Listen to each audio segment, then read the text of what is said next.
45 yoshli ayolimiz, 3 ta tuqqanlar.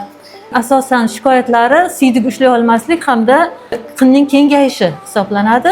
O'sha bilan lazer amaliyotiga yozilganlar. Hozir bizlar bilan lazer amaliyotini bajaryapmiz. Hech qanaqa og'riqlar bo'lmaydi, hech qanaqa yomon asoratlar bo'lmaydi, terining butunligi buzilmaydi. Bemalol ayol yurib uylariga keta oladi.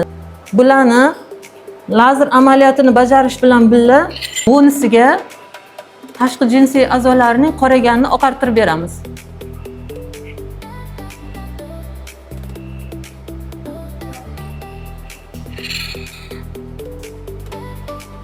Amaliyotimizga 1 soat vaqtimiz ketadi.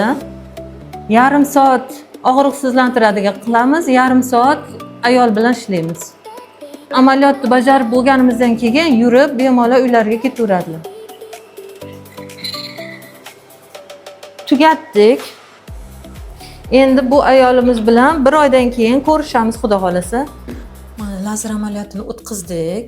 Endi 22 sentyabrda ikkinchi amaliyotimizni bajaramiz. Siz 10 kun ichida eringiz bilan qo'shilmasligingiz kerak. Og'ir ish qilmay turing, og'ir narsa ko'tarmay turing. 1 kun suv tekkizmay turasiz. Bemalol yurishingiz mumkin, turishingiz mumkin, o'tirishingiz mumkin. Hech qanaqa xalaqit bermaydi.